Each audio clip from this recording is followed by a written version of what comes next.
makakatakas ka ba? Mabiyayang araw ng Sabado po, kapistahan ngayon ni San Pedro ng Ananye. Ito po si Sister Rose Agtarap ng Daughters of St. Paul para sa mabuting balita. Magnilay na po tayo sa Ebanghelyo.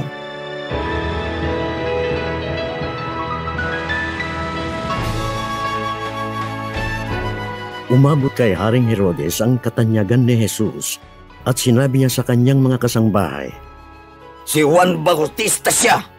Nabuhay si Juan mula sa mga patay kaya magkakabisa sa kanyang makalangit na kapangyarihan. Si Herodes nga ang nagpahuli kay Juan at nag-utos na ikadena ito at ikulong dahil kay Herodias na asawa ng kanyang kapatid. Sapagkat sinabi ni Juan kay Herodes, Hindi mo siya pwedeng maging asawa. Talaga ngang gusto ni Herodes na patayin siya. Pero takot siya sa mga tao na kumikilala kay Juan bilang isang propeta. Kaarawan ni Herodes at nagsayaw ang anak na babae ni Herodias at nasiyahan si Herodes sa kanya. Kaya sinumpaan niya ang isang pangako na ibibigay sa kanya ang anumang hingi niya.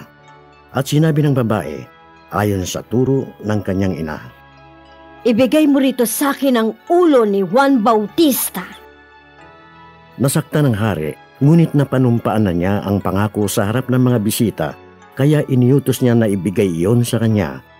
At pinapugutan niya ng ulo si Juan sa kulungan. Inilagay sa isang plato ang kanyang ulo at ibinigay sa babae, at dinala ito ng babae sa kanyang ina.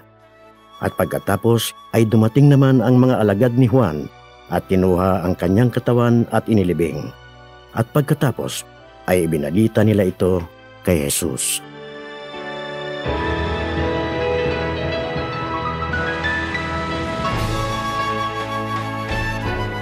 Madalas kong marinig ang kasabihang, matatakasan natin ang batas at ang taong ginawa natin ng masama, subalit hindi natin kailanman matatakasan ng Diyos at ang ating konsensya.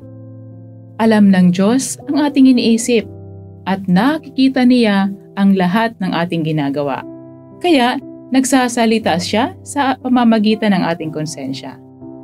Paano nga ba naman natin matatakasan ang pag-uusig ng ating konsensya kung lagi natin itong kasama? Kahit sa pagtulog ay maaari tayong gambalain nito kung may nagawa tayong masama.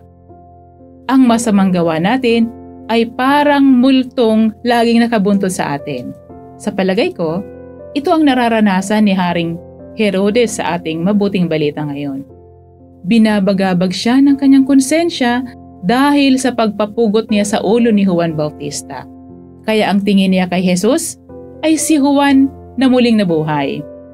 Hindi man siya mausig ng mga tagasunod ni Juan dahil sa taglay niyang kapangyarihan bilang hari, hindi niya matatakasan ang pag-uusig ng Diyos at ng kanyang konsensya. Kapanalig, kapatid, kaya mahalagang mahubog ng maayos ang ating konsensya upang patuloy itong maging boses ng Diyos sa atin. Kung marunong tayong makiramdam at sumunod sa bulong ng ating konsensya, tiyak na maliligtas tayo sa paggawa ng masama at higit tayong magiging maingat sa pagbitiw ng mga salita na maaari nating ikapahamak at pagsisihan sa bandang huli. Kapanalig, kapatid, alam ng Diyos na may mga kahinaan tayo, kaya't binigyan niya tayo ng konsensya upang magsilbing gabay at proteksyon sa ating pang-araw-araw na pakikibaka sa buhay. Hingin natin sa Diyos na gabayan tayo sa tama at maayos na paghubog ng ating konsensya upang magsilbi itong boses ng Diyos, lalo na kung tayo ay natutuksong gumawa ng masama. Isa rin itong mabigat na responsibilidad sa mga magulang dahil ang konsensya ang gagabay sa mga bata hanggang sa kanilang pagtanda. Mga kapanalig, suportahan po ninyo ang aming misyon. Subscribe, like, and follow po lines sa aming social media accounts. Tulungan niyo po kaming maipagpatuloy ang programang ito at ipadala ang inyong donasyon sa aming donations channels. Makakaasa po kayo na isinasama namin ang inyong mga intensyon at kahilingan sa aming mga panalangin araw-araw. Ito pong muli si Sister Rose na nag-aanyaya sa inyong manalangin sa ating mahal na Inang Maria.